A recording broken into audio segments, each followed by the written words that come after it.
o'quvchisi Nasrullayeva Madinaman. Men sizlarni 9-may g'alaba kuni bilan chin qalbimdan tabriklayman. Doimo yurtimiz tinch, osmonimiz musaffo bo'lsin.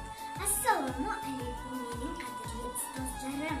Biz koronavirus sababli uyda onlayn dars bajaryapmiz. Biz ustozlarimizni juda sog'indik.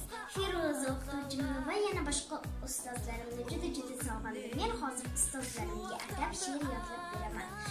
Sizning ta'limingiz olmagan kim bor? Siz-ku yuraklarda ilik ziyo yoqqan. Olimmi, shoirmi, go'yo san'atkor, ilik bor sizga tomon ustozdek boqqan.